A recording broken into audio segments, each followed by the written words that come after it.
guys, ketemu lagi bersama aku Nina dalam segmen Ini Podcast. Kenapa Ini Podcast? Karena ini podcast. Yeay, tepuk tangan dong. Hari ini kita kedatangan tamu wanita cantik, seorang wanita cantik, dan beliau juga merupakan doktor tambang termuda di Indonesia, yaitu Ibu Geniola Dian Vina Siska. Tepuk tangan dong. Halo Nina. BTW ini mau dipanggil ibu atau mbak nih? Mbak aja ya? Mbak aja ya mbak. Nggak mau tua. Nggak mau tua, menolak tua. Oke, gimana Mbak Genio kabarnya hari ini? Alhamdulillah sehat. Alhamdulillah sehat ya. Nah, ngomong-ngomong, hari ini temanya adalah lika-liku perjalanan menjadi seorang notaris. Sebelumnya nih, Mbak Genio, notaris itu apa sih? Notaris itu, kalau kita merujuk ke Undang-Undang Jabatan Notaris ya, notaris itu adalah pejabat umum yang berwenang untuk membuat akta otentik dan melakukan kewenangan-kewenangan lain yang disebutkan dalam Undang-Undang Jabatan Notaris.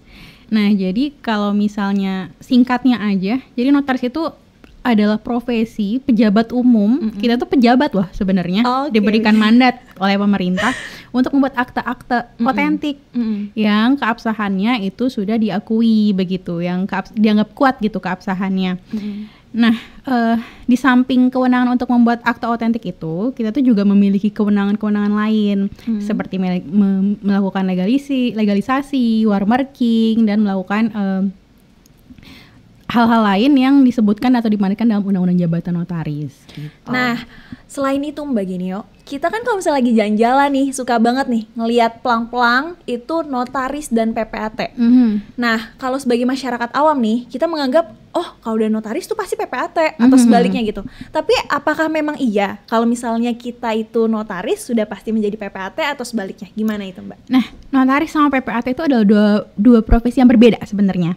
Tapi notaris bisa saja merangkap sebagai PPAT, tapi bisa juga enggak. Begitu juga dengan PPAT. PPAT itu bisa dia berdiri sendiri ataupun dia memang sudah seorang notaris begitu. Nah, kalau untuk notaris itu kan seperti yang dijelaskan tadi, kewenangan kita itu membuat akta otentik dan melakukan mandat-mandat yang diberikan oleh Undang-Undang Jabatan Notaris. Sementara kalau PPAT itu lebih fokus. PPAT itu untuk mengurusi bidang pertanahan terkait dengan hak atas tanah maupun hak atas satuan rumah susun. Begitu. Jadi lebih spesifik. Nah, yang kewenangan itu kan berbeda ya tadi ya. Yang satu mungkin lebih umum, satu lebih spesifik untuk kegiatan pertanahan begitu. Yang memberikan kewenangan itu sendiri juga berbeda. Kalau untuk notaris itu kewenangan kita diberikan oleh Kementerian Hukum dan HAM. SK kita itu dari Kementerian Hukum dan HAM. Sementara kalau untuk PPAT, kewenangan kita itu dari Kementerian ATR BPN. SK kita juga dari Kementerian ATR BPN. Nah, tapi untuk notaris dan PPAT ini dimungkinkan untuk berjalan berbarengan, paralel begitu, dan dimiliki oleh seseorang. Seseorang notaris bisa saja mendapatkan SK PPAT, itu dimungkinkan begitu. Oke, berarti kalau misalnya aku jadi notaris bisa juga jadi PPAT gitu ya? Bisa. Tapi PPAT itu adalah salah satu profesi yang dimungkinkan untuk dimiliki atau dirangkap juga oleh seorang notaris. Karena kalau jadi notaris itu tuh kita ada larangan loh. Kita tuh ada larangan nggak boleh merangkap menjadi profesi lain, nggak boleh jadi PNS, nggak boleh menjadi profesi lain, bisa jadi lawyer, punya menjadi advokat, itu nggak bisa. Tapi kalau notaris dan PPAT itu bisa. Oke, siap kalau gitu Mbak. Nah, aku kan juga dulu sempat cita-citanya jadi notaris nih Mbak.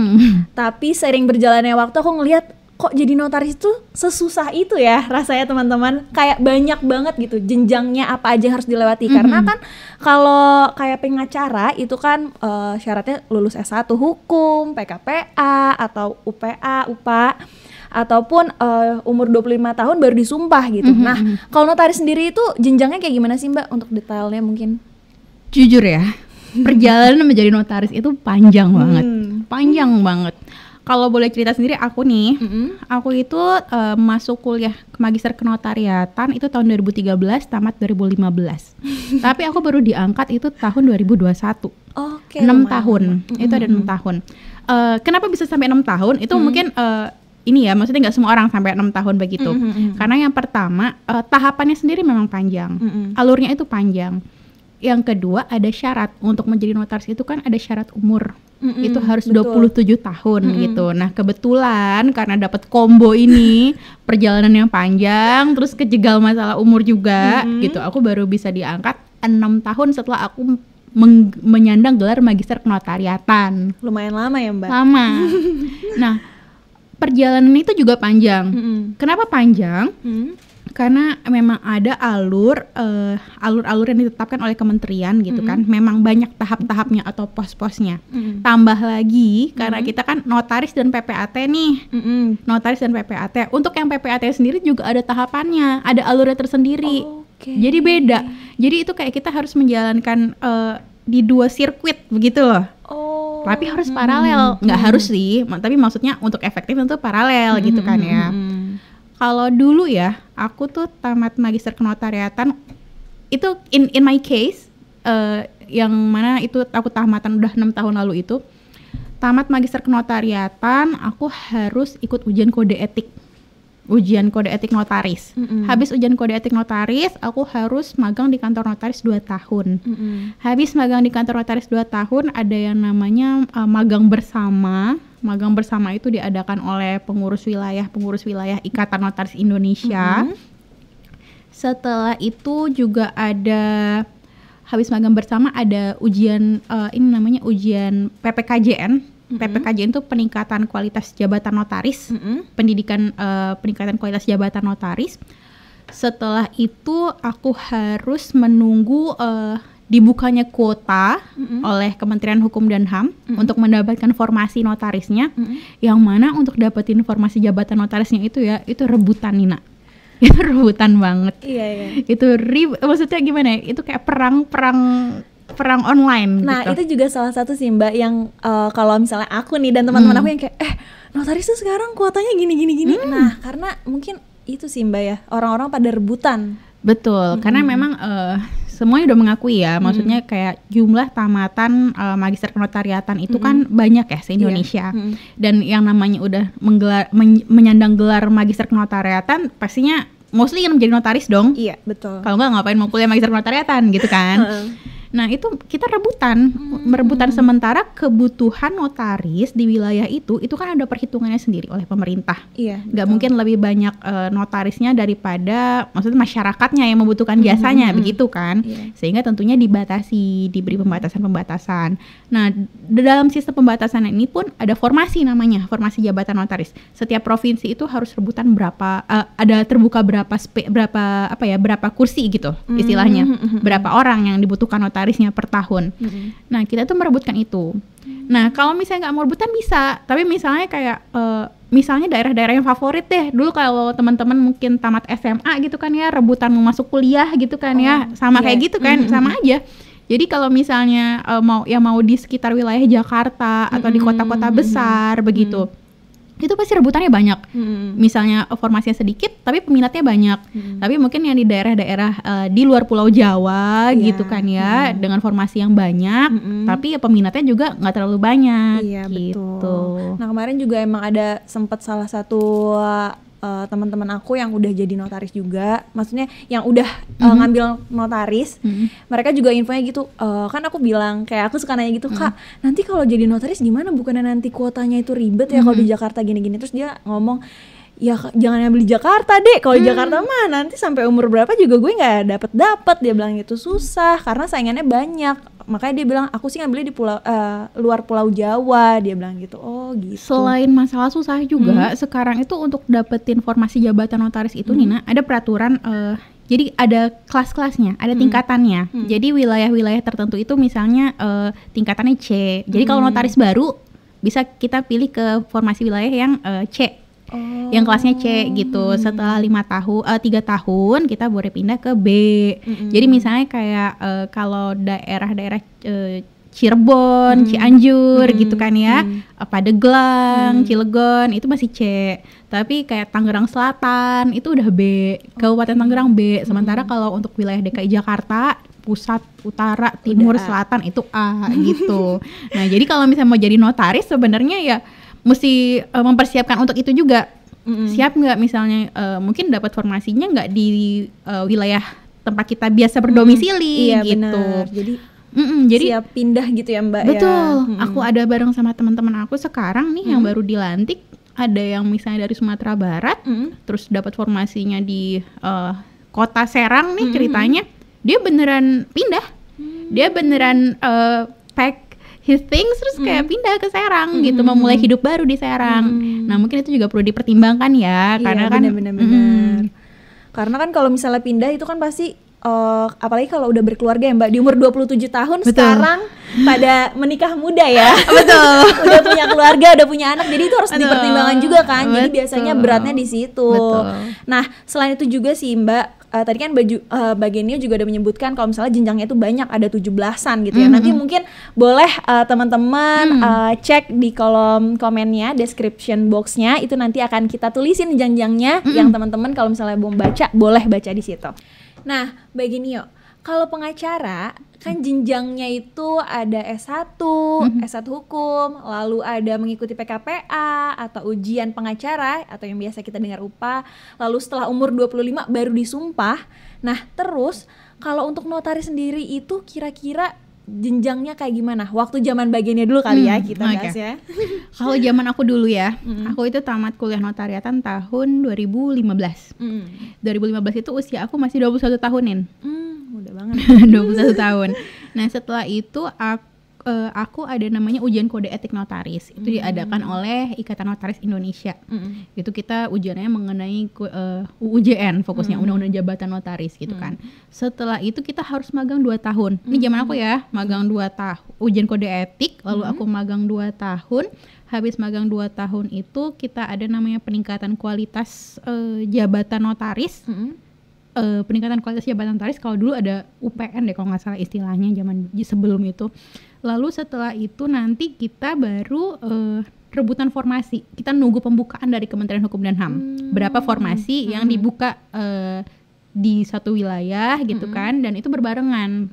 Jadi nanti kita rebutan tuh kayak war online gitu loh.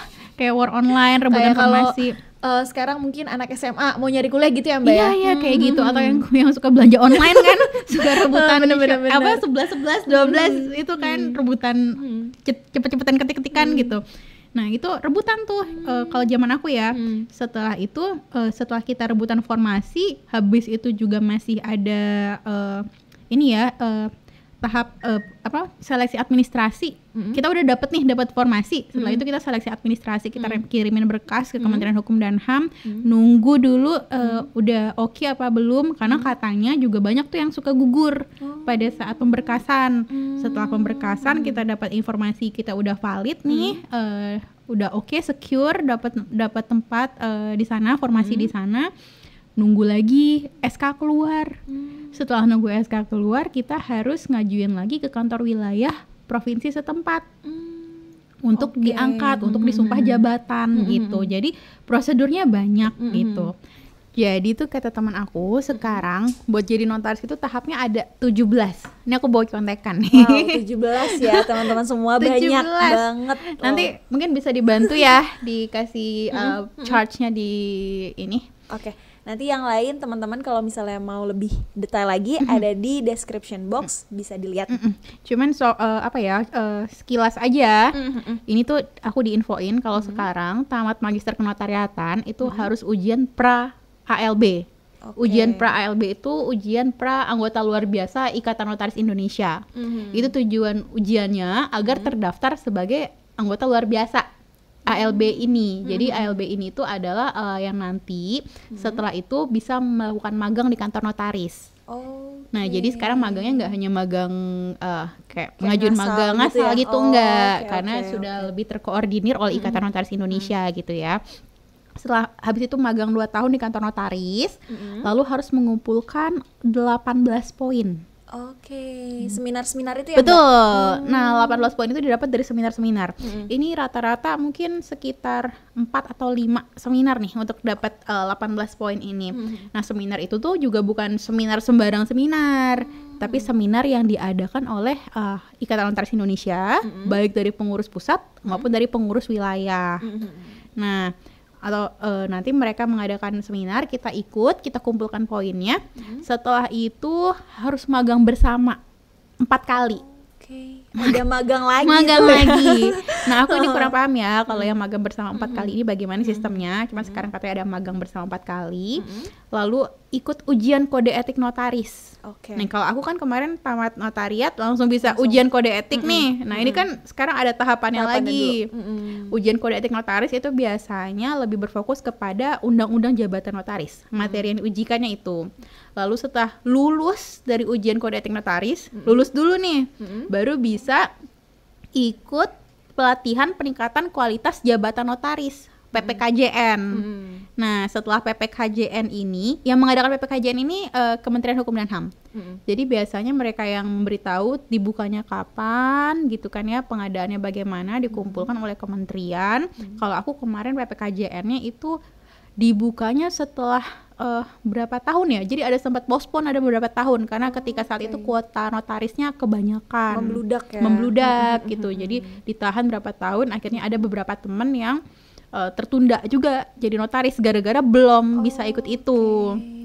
Lalu selanjutnya menunggu pengumuman dari Ditjen AHU Administrasi Hukum Umum Kemenkumham mengenai pendaftaran pengangkatan notaris. Nah, itu yang aku bilang tadi, nanti diinfokan kapan dibuka pengangkatan notaris tahun ini, berapa jumlah yang dibutuhkan gitu kan, formasinya berapa yang dibuka, di mana saja.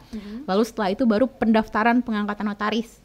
Itu yang aku bilang tadi, rebutan kuota kayak anak SMA mau masuk kuliah, guys. Kayak lagi belanja 11 itu tuh, rebutan ngeklik gitu. Terus? Setelah itu mengirim berkas. Nah, mengirim berkas ini juga jangan dianggap remeh ya, karena kemarin ceritanya banyak juga yang gugur nih di pemberkasan karena nggak teliti. Hal-hal yang kayak apa ya, misalnya harusnya melampirkan dokumen legalisir, ternyata enggak, hal-hal kayak gitu tuh suka kena gitu. Lalu diverifikasi berkasnya, lalu baru terbit SK pengangkatan. Baru terbit SK-nya. Setelah terbit SK-nya, itu baru mengajukan lagi ke Kanwil, kantor wilayah hukum dan HAM setempat di provinsi mana kita mau diangkat. Lalu baru kita bisa sumpah jabatan. Nah, sumpah jabatan ini adalah tahap terakhir nih, tahap terakhir dari perjalanan panjang menjadi seorang notaris. Kita disumpah, nanti setelah itu baru kita boleh membuka kantor sendiri, pasang pelang nama sendiri gitu. Nah, tapi Anin ya, ini maksudnya supaya teman-teman juga tahu ya, karena kan tadi di awal kita cerita kalau jadi notaris itu bisa juga jadi PPAT gitu kan ya, berbarengan. Tapi ini tuh tadi baru alur jadi notaris doang, Nin. Belum alur jadi PPAT-nya. Panjang lagi tuh, Mbak, PPAT. Dan itu paralel ya, maksudnya supaya ketika buka notaris sudah bisa PPAT harus paralel juga biar efektif juga. Betul. Ya waktunya, Mbak. Betul. Di samping 17 ini kalau aku dulu ya, kalau yang PPAT sekarang aku kurang tahu ya tahapannya. Kalau aku dulu itu kita ada ujian dulu juga. Kita ada ujian, setelah ujian kita magang di kantor BPN, Badan Pertanahan Nasional. Bukan pertanahan ya. Nanti salah lagi. Badan Pertanahan Nasional. Setelah itu nanti habis dari BPN, kita magang di kantor BPN, baru kita bisa ikut peningkatan kualitas juga. Peningkatan kualitas PPAT, pejabat pembuat akte tanah.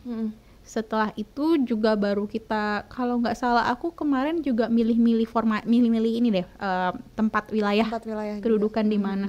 Bahkan aku dapat info kemarin ya, yang baru-baru ini katanya rebutannya itu PPAT juga udah kayak notaris, klik-klikannya juga gitu, riuh deh pokoknya gitu kan. Ada yang dari padahal tinggalnya di Jakarta, pas aku ketemu aku nanya, Bapak PPAT mana gitu kan. Saya PPAT di ini Mbak, di Aceh Tengah katanya gitu. Allah, terus aku bilang, oh orang Aceh Pak gitu kan, karena suamiku kan orang Aceh nih, ngajak basa-basi nih, oh Bapak orang Aceh gitu. Enggak, katanya gitu. Lah, terus kok PPAT-nya di Aceh Tengah, Pak? Dapatnya di situ, katanya gitu. Aku kaget. Terus gimana dong, Pak? Ya gimana, Mbak? Mau jadi PPAT ya terpaksa lah, katanya gitu kan. Jadi ya rebutan juga gitu. Setelah itu baru kita dapat formasinya, diangkat, dapat SK, baru bisa menjalankan. Tapi kalau yang buat PPAT tadi, itu kan sekarang syarat umurnya bisa di 22 tahun deh kalau nggak salah. Jadi mostly kebanyakan sekarang yang baru tamat MKN itu udah bisa jadi PPAT dulu, baru jadi notaris, baru nunggu jadi notarisnya ketika umur 27 tahun gitu. gitu. Oh gitu ya, berarti kalau misalnya proses untuk jadiin PPAT itu sendiri berarti waktunya kira-kira berapa lama ya Mbak? Kalau waktu zaman Mbak deh, kira-kira? Waktu aku kayaknya aku udah dapat PPAT itu di 2000, aku diangkat di 2017. 2017, jadi sekitar 2 tahun tamat dari kuliah notaris deh. Berarti duluan juga ya PPAT-nya Mbak? Betul. Tapi ketika aku itu ketika aku diangkat jadi PPAT itu beneran pas keluar peraturan yang memberikan syarat umur 22 tahun jadi PPAT. Sebelumnya kan PPAT ini 30 tahun. Benar. Jadi pada tahun itu keluar peraturan baru boleh umur 22 tahun, jadi aku langsung bisa apply gitu. Jadi pas banget ya rezekinya Mbak Geni. Tapi kalau kita udah jadi PPAT nih, misalkan kita PPAT di mana ya, katakanlah misalnya di Sumedang misalnya kayak gitu. Lalu kan kita harus jadi notaris. Belum tentu loh kita dapat formasi notarisnya itu di Sumedang juga. Jadi kebanyakan dapat formasinya itu misalnya di tempat lain misalnya gitu kan, akhirnya PPAT-nya kita harus minta permohonan pindah gitu. Jadi nggak boleh, jadi kalau notaris sama PPAT itu harus di satu wilayah yang sama. Gitu. Jadi nggak bisa kita PPAT-nya di Sumedang terus kita dapat notarisnya di Jakarta. Di Jakarta, nggak bisa kayak gitu, kayak berdiri 2 kaki di jauh banget gitu kan, nggak bisa. Jadi harus pindah. Nah itu tadi ada konsekuensinya ya gitu. Kadang teman-teman misalnya udah bikin kantor PPAT di mana gitu kan ya, udah sewa ruko, siapin semua gitu kan ya, udah ngebangun tempat sendiri gitu, sarang sendiri, rumah sendiri gitu kan ya. Akhirnya pindah. Terus tiba-tiba pindah, dapat tempat prakteknya jauh gitu ya Mbak. Boyongan lagi gitu, mulai dari nol lagi, cari teman lagi, cari kenalan lagi, cari klien lagi gitu. Iya itu sih harus siap ya berarti. Betul. Setiap pekerjaan itu pasti ada konsekuensinya, pasti ada challenge-nya, pasti ada apa ya namanya, nggak ada lika-likunya deh, nggak segampang jalan tol gitu. Nah Mbak Geni, selain itu aku juga pengen tahu nih, apa iya mungkin pernah nggak sih dari kecil udah terpikirkan kayak aku mau jadi notaris gitu? Karena kan biasanya kalau anak kecil pengennya jadi dokter, polisi. Nah pernah nggak sih Mbak atau pengen jadi pengacara deh gitu? Gimana? Ini lucu nih Nen. Jadi kalau ditanya sejak kapan mau jadi notaris, aku bisa bilang dan dibuktikan oleh saksi, 2 orang saksi. Itu aku udah mau jadi notaris itu sejak aku bisa ngomong kali. Sejak umur 4 tahun 5 tahun aku udah bilang ke semua orang, kalau gede mau jadi apa? Mau jadi notaris. Kenapa? Kebetulan papa mamaku notaris. Aku dilahirkan dari keluarga hukum gitu ya. Kedua orang tua aku profesinya jadi notaris. Jadi dari kecil aku tuh udah mainnya tuh ya di kantor notaris. Aku udah dari kecil tuh aku udah bilang aku udah magang, tau nggak, ngecap notaris gitu tuh. Aku udah ngecap, gunting-guntingin stempel notaris, ngejahit akta notaris. Aku tuh udah main kayak gituan dari kecil gitu. Ya jadi kalau ditanya mau jadi apa dari kecil, emang entah kenapa aku tuh udah ke brainwash mau jadi notaris. Karena pertama alasannya, kalau alasan anak-anaknya aku inget banget, aku diceritain loh sama keluarga aku sekarang. Jenny tuh dulu katanya mau jadi notaris, kenapa? Karena kalau jadi notaris modalnya nggak banyak, tinggal ganti plang nama. tinggal gantiin mama, komputer ada, meja ada, tinggal plangnya aja, nggak perlu juga dibeli, dicat aja lagi. Dulu maksudnya mikirnya kayak gitu gitu kan ya, anak-anak lah ya Mbak. Anak-anak. Tapi semakin aku dewasa, ketika aku udah juga kuliah fakultas hukum gitu kan, ya kan lebih kenal lagi ya, maksudnya kalau di dunia hukum itu bisa jadi ini, bisa jadi lawyer, bisa jadi bisa jadi mediator, bisa jadi konsultan, bisa jadi notaris, bisa jadi hakim, jaksa, banyak gitu. Peluang itu sangat banyak gitu. Tapi pada akhirnya aku tetap stick with my plan. Aku mau jadi notaris. Kenapa? Karena aku berkaca kepada mamaku. Aku ngelihat dari kecil mama aku itu bisa menjadi wanita karir, tapi dia juga bisa ngurusin rumah tangga, ngurusin anak-anaknya, bisa balance lah hidupnya gitu. Dari pagi dia nganterin aku sekolah, siapin aku sekolah segala macam, udah berangkat ke kantor. Selama aku sekolah, mama ngantor gitu kan ya. Pulang aku sekolah, aku mampir ke kantor mama yang aku bilang aku dimagangkan, ngecap, jahit-jahit akte gitu kan. Habis itu pergi les, pulang gitu kan. Nanti jam 4 sore, jam 5 sore udah ngumpul lagi sama anak-anaknya, udah ngecekin PR, udah beres belum, tidur jam sekian gitu. Maksudnya aku juga mau kayak gitu.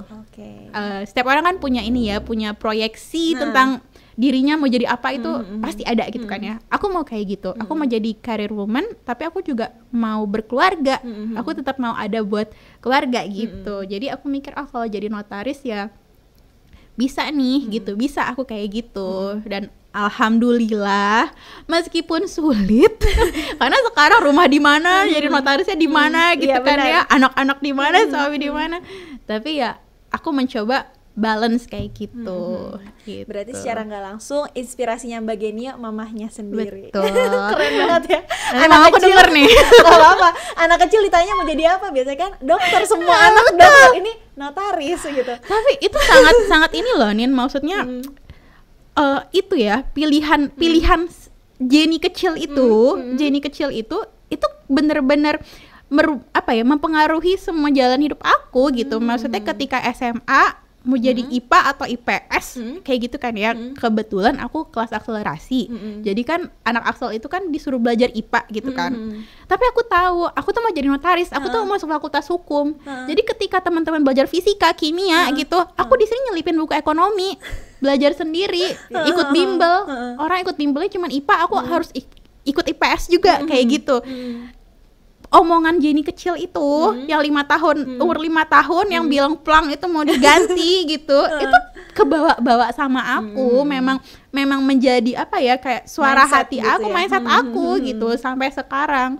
Sampai pernah kok coba kerja di mana gitu kan ya, pernah mencicipi sebentar lawyering, mencicipi sebentar menjadi konsultan hukum dan segala macam. Tetap ujung-ujungnya yaudah deh mau jadi notaris aja. Emang rasanya panggilan hidup aku tuh kesana gitu. Doa dari kecil, dari Mbak Genia dari kecil. Betul. Terkabulkan, baik kalau gitu. Baik. Nah, Mbak Genia waktu MKN berarti berapa lama Mbak? Maaf? 2 tahun. 2 tahun ya. Dalam 2 tahun itu ada nggak Mbak kendala-kendala atau mungkin hal-hal yang menurut Mbak Genia susah ya gitu? Kalau susah apa enggak ya? Kalau ini aku berbicara kalau dari diri aku sendiri. Waktu aku kuliah MKN yang pada saat itu aku anggap susah, pernah nggak Nin coba nulis tangan 10 lembar folio dalam waktu 3 jam? Hah? Pernah nggak? Diwaktuin Mbak? Diwaktuin, itu ujiannya loh. Itu ujiannya loh. Ujian kayak beneran disuruh duduk di satu tempat. Kalau nggak salah tuh ada sih boleh izin ke toilet, cuman siapa yang mau memanfaatkan izin ke toilet ketika waktu buat ngerjain ujiannya itu sendiri kan emang sedikit gitu kan. Disuruh minta kerjain 4 apa 5 akte gitu. Dan itu nulis tangan. Dan harus rapi gitu Mbak? Ya kalau rapi ya enggak? Hanya Tuhan yang tahu ya. Kalau rapi mah ya hanya Tuhan dan dosen yang tahu ya. Tapi maksudnya kan kita harus nulis itu namanya akte ya. Kalau misalnya dalam prakteknya kan sekarang ketika nulis akte ngetik gitu ya. Iya benar. Tapi kalau dulu tuh aku dibilang gini di magister notariatan sama dosen-dosen aku, dari zaman orang tua aku sendiri, kebetulan orang tua aku notaris. Jadi zaman mama papaku sendiri itu emang nulis tangan gitu kan, belajar akte itu nulis tangan gitu. Jadi ya sama dosen-dosennya dibilang, kalian juga harus nih coba tulis tangan biar tahu penderitaan kami yang senior gitu kan. Bercandanya ya gitu kan, bercanda. Cuman kenapa sebenarnya nulis tangan itu menurut aku adalah trik yang cukup baik gitu kalau kita mau jadi notaris. Kenapa? Karena ketika kita nulis itu sebenarnya lebih nempel loh di kepala. Iya, benar. Iya kan? Dibandingin maksudnya ketika kita ngetik itu tuh godaan copy paste itu besar sekali. Benar banget. Dan itu enggak bagus ya, maksudnya ketika kita mencoba memahami sesuatu gitu. Ketika nulis tangan, ini tahu nggak sih? Dulu ya aku ada tuh fotonya ya sama teman-teman. Kita ujian kan. Kelar ujian itu aku pokoknya inget banget aku bikin 10 folio tulis tangan. Kelar ini tuh sebelah di jari aku sini itu kapalan kayak merah kayak mau meledak gitu. Terus keluar kan aku ngeliat gini, ternyata semua orang tuh yang keluar kelas pada kayak gitu juga. Terus kita foto, itu masih zamannya apa ya, kayak BlackBerry apa gimana gitu. Kita foto nih gini kan, tangan kapalan gitu. Ini pengingat nih kalau jadi notaris gitu, susah banget sampai kapalan tangannya. Iya, pengalaman gak terlupakan betul, ya, Mbak. Betul. Tapi itu kan kalau dari aku ya. Kalau misalnya dari teman-teman yang aku lihat, aku perhatikan, ketika kuliah notaris itu banyak juga yang nyambi kerja kantoran. Kalau aku sih kerjanya ya kerja di kantor notaris juga, cuman ya nggak terlalu ini ya, nggak terlalu saklek gitu jam office hour-nya gitu kan. Kalau teman-teman yang lain yang kerja kayak di bank, di perusahaan-perusahaan gitu, itu kelihatan banget perjuangannya buat bisa hadir di kelas, buat bisa belajar buat ujian gitu. Kadang kan rata-rata kalau udah kuliah magister itu kan ya pastilah ya udah ada beban, misalnya kita mau sambil kerja juga gitu. Beda ya sama kalau kuliah S1 rata-rata ya. Itu aku ngeliat banget ada teman aku ya, teman aku tuh dia kerja di bank di kawasan Pondok Indah, dan tiap hari harus bolak-balik ke Depok.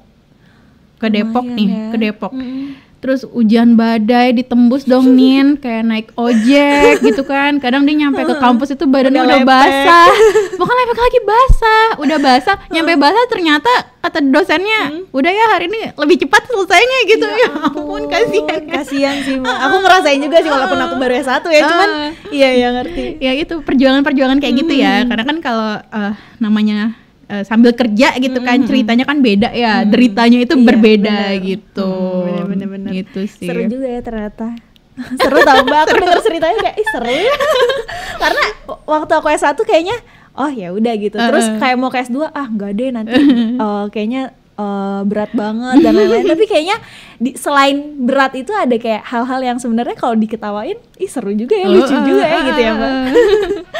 Oke, selanjutnya nih Mbak, terkait notaris kan identik sama akta. Orang-orang jadi mikirnya notaris mah kerjanya ngurusin akta doang. Tapi emang apa bener Mbak, notaris itu kerjanya cuma ngurusin akta? Enggak ya, kalau aku bilang malah notaris itu lebih banyak konsultasinya dibandingin kerjaan aktanya. Ini curhat pribadi ya, karena namanya notaris kan nggak semuanya klien datang langsung oke bikin akta, tapi klien datang pasti ngajak konsul duluan baru bikin akta. Jadi kerjaannya emang lebih banyak, maksudnya kita berkonsultasi gitu kan, memberikan penyuluhan, maksudnya pengetahuan hukum kepada klien gitu. Jadi kalau dibilang hanya ngurus akta ya enggak juga gitu. Kadang kita juga perlu kemampuan berkomunikasi, menganalisa perkara, menganalisa kasus, sama kayak lawyer kan juga harus punya kemampuan menganalisa perkara, menganalisa kasus. Notaris juga punya. Kita nggak serta-merta hanya bikin akta doang. Kalau bikin akta doang mas semua juga ya tanpa kuliah panjang-panjang juga langsung bisa aja gitu ya, tinggal copy paste, edit sedikit bisa.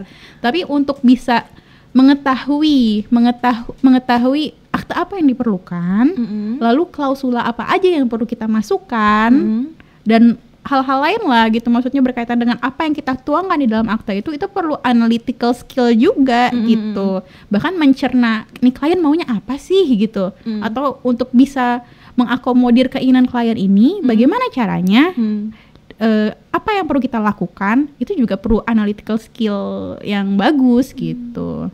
Nah, selain kita bahas-bahas tentang notaris nih Mbak, kita juga pengen tahu tentang perjalanan karirnya Mbak Genio. Karena desas-desusnya nih, bukan desas-desus sih, faktanya beliau ini teman-teman merupakan doktor tambang termuda di Indonesia. Gila, keren banget sih Mbak, sumpah applause banget. Waktu aku pertama kali tahu, aku kaget. Dunia apa sih Mbak Genio? Karena aslinya Mbak Genio ini badannya mungil kecil gitu, kayak lucu gemes gitu kan. Tapi kita nggak sadar kalau misalnya ternyata beliau ini merupakan doktor termuda di Indonesia, dokter tambang termuda di Indonesia. Wih, keren banget dong. Nah, boleh nggak sih Mbak diceritain, karena kan kabarnya juga waktu Mbak Genio menempuh S3 ya, itu lagi hamil gitu. Nah, biasanya kan ada drama-drama nih Mbak, kalau misalnya lagi hamil kan yang lagi namanya bad mood lah, sensian lah. Nah, itu gimana Mbak? Ceritain dong.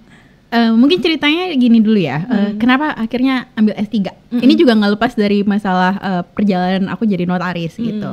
Jadi kan yang tadi udah aku ceritain, aku tamat notaris itu tahun 2015. Itu ketika aku usia 22 tahun. 22 tahun, sementara pada saat itu di Undang-Undang Jabatan Notaris dibilang bahwa untuk menjadi notaris syarat minimal umurnya 27 tahun. Iya.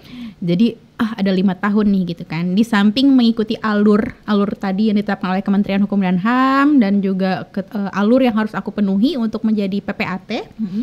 Itu aku bingung nih mau ngapain gitu kan. 5 tahun mau magang di kantor notaris. Wah, takutnya bosen gitu kan. Maksudnya tentu kita pengen menggali potensi diri, mencari pengalaman sebanyak mungkin gitu kan ya.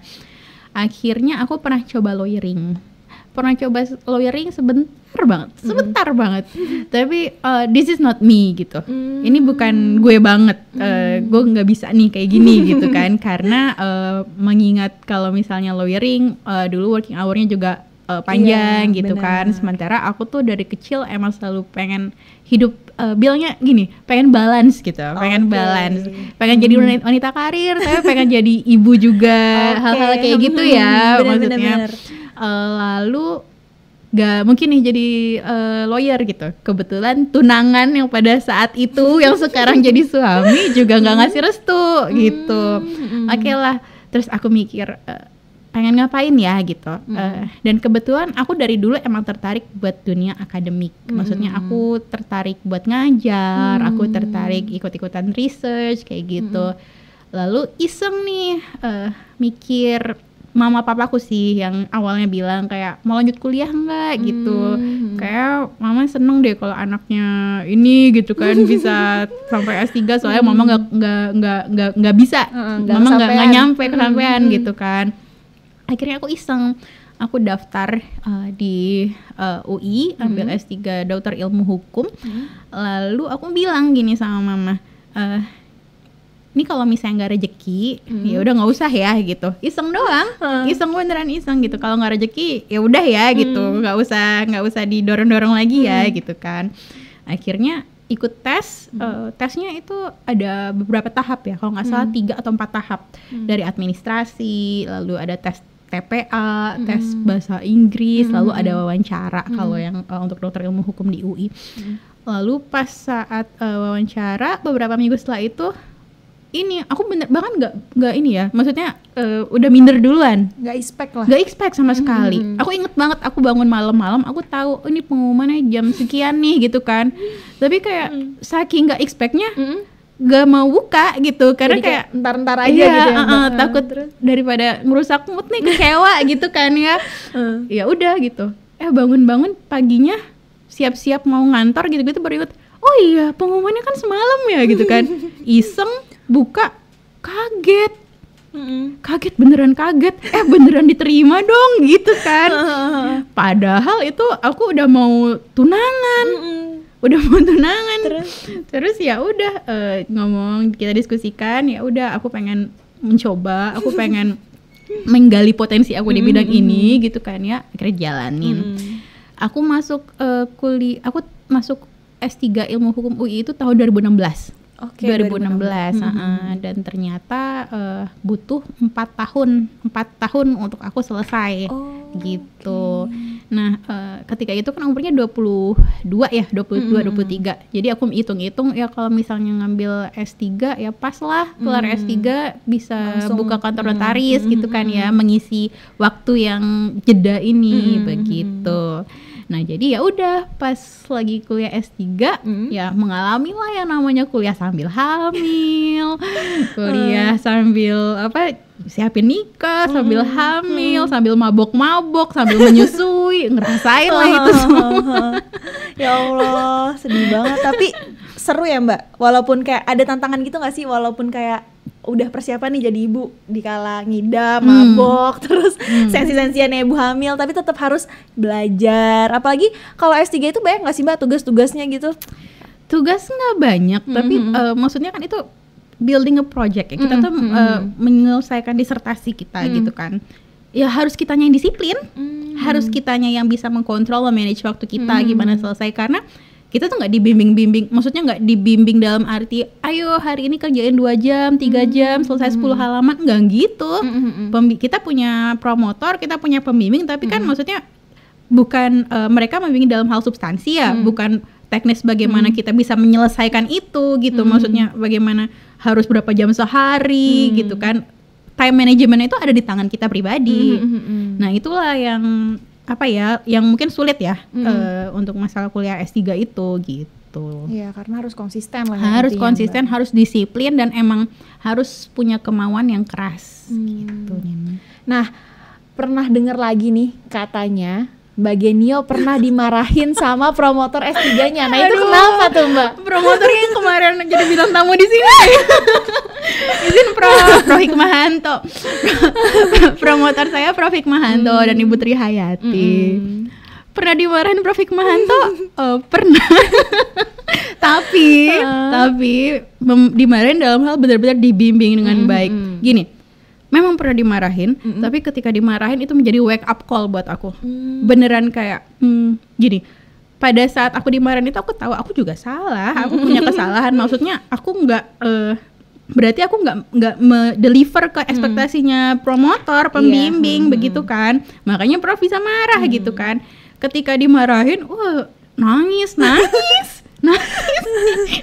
berapa hari nangis. Tapi jadi cambuk, kayak habis itu mikir, oh iya, jadi wake up call gitu. Kayak berarti lo belum bawa permainan terbaik lo nih Jen gitu, lo belum berusaha semaksimal mungkin gitu kan, makanya lo bisa begini, ngomong gitu, terus mengingatkan diri sendiri gitu. Karena jujur aja pada saat itu tuh memang kondisinya yang namanya perempuan habis lahiran apa-apa gitu kan, pikiran kita tuh all over the place gitu.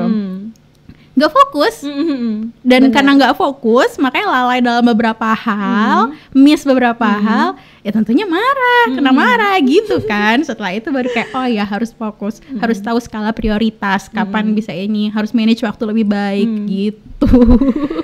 Aduh, seru ya ternyata cerita hidupnya, cerita berkarirnya Mbak Genio ini, guys. Ternyata tuh kayak ada naik turun kayak roller coaster. Ternyata nggak semudah yang kita pikirkan kan. Kalau kita mikirnya, ih gila ya Mbak Genio udah S1, S2, S3, kelihatannya kayak gampang gitu ya Mbak. Ternyata banyak dramanya guys.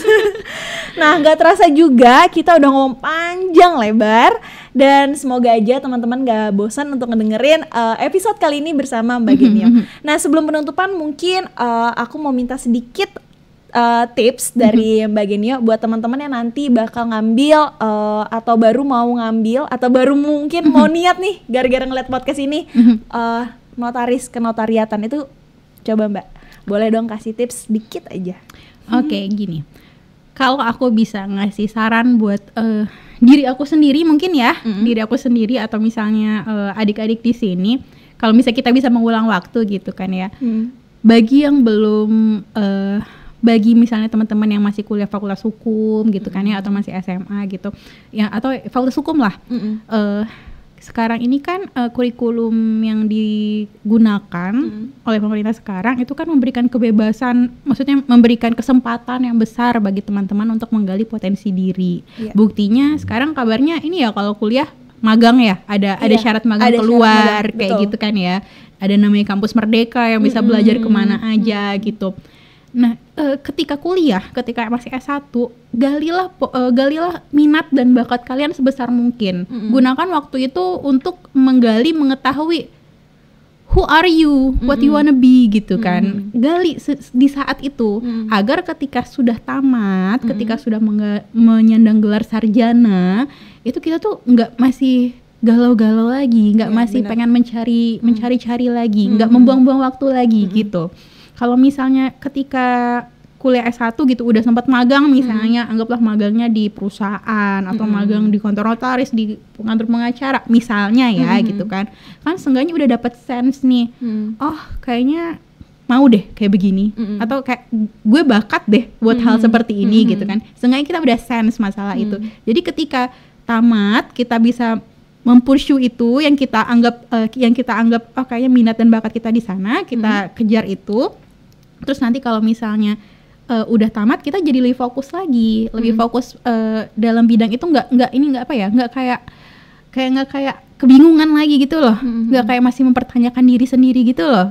Nah kalau udah kayak gitu lebih enak loh. Misalnya nih udah tahu mau jadi notaris, jadi ketika ambil kuliah magister kenotariatan gitu kan ya, udah berkomitmen menjalankan bagaimana perjalanannya, skemanya, alur yang ditetapkan untuk bisa menggapai mimpi itu, dan kita nggak ada rasa apa sih namanya istilahnya, setengah hati atau penyesalan atau kayak mempertanyakan kalau kayak gini mungkin lebih enak kali ya, atau kalau kayak gini mungkin lebih enak kali ya gitu, karena kita udah melewati fase itu loh ketika kita sambil magang itu gitu. Kalau menurut aku, dan teman-teman yang mau jadi notaris tahapnya memang panjang, tapi itu bukan berarti nggak dapat dilakukan. Iya, benar. Nggak, maksudnya kelihatannya panjang, memang listnya memang panjang, tapi kalau kita jalani saja gitu kan ya, dan memang ada keinginan, itu doable kok, bisa kok gitu. Dan nyambi sambil melakukan hal yang lain, kayak misalnya nih aku sambil juga berkeluarga, jadi ibu gitu kan, ya bisa-bisa aja gitu. Dan tapi ya harus memahami yang namanya konsekuensinya. Kayak teman aku tadi tuh yang akhirnya pindah gitu kan ya, pindah ke kota lain, memulai hidup baru. Ya mungkin itu konsekuensi yang siap dia jalani gitu kan ya. Dan perlu teman-teman ini juga, maksudnya kepo-kepoin juga gitu. Karena jujur aja mengenai alur menjadi notaris atau oke lah, notaris, kita berbicara notaris tahun PPAT gitu ya. Tahapannya itu kan sering ada beberapa kali perubahan gitu kan ya.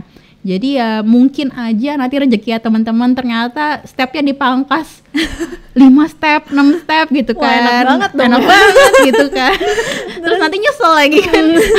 Nggak apa-apa gitu, jalanin aja dan ya berkomitmen aja gitu. Insya Allah kalau misalnya kita emang komit, niatnya baik gitu kan ya, niatnya nyenengin orang tua, menggapai mimpi, kayak gitu, insya Allah dipermudah Tuhan kok gitu. Selalu ada jalannya ya Mbak, selalu niat ada kita jalan yang baik dan tulus. Betul. Pokoknya semangat, komit, dan do the best aja, udah gitu. Mantap. Itu 3 pesan dari Mbak Genio ya teman-teman. Oke, baik, terima kasih Mbak Genio atas diskusi singkatnya. Semoga bermanfaat dan bisa nambah informasi buat teman-teman yang mau ngambil kenotariatan. Nah, untuk kalian yang mau tahu tentang hukum atau seputar berita-berita hukum atau isu-isu hukum, kalian bisa langsung cek di YouTube Justitia Training Center, dan kita ketemu lagi di episode podcast berikutnya. Dah, sampai jumpa.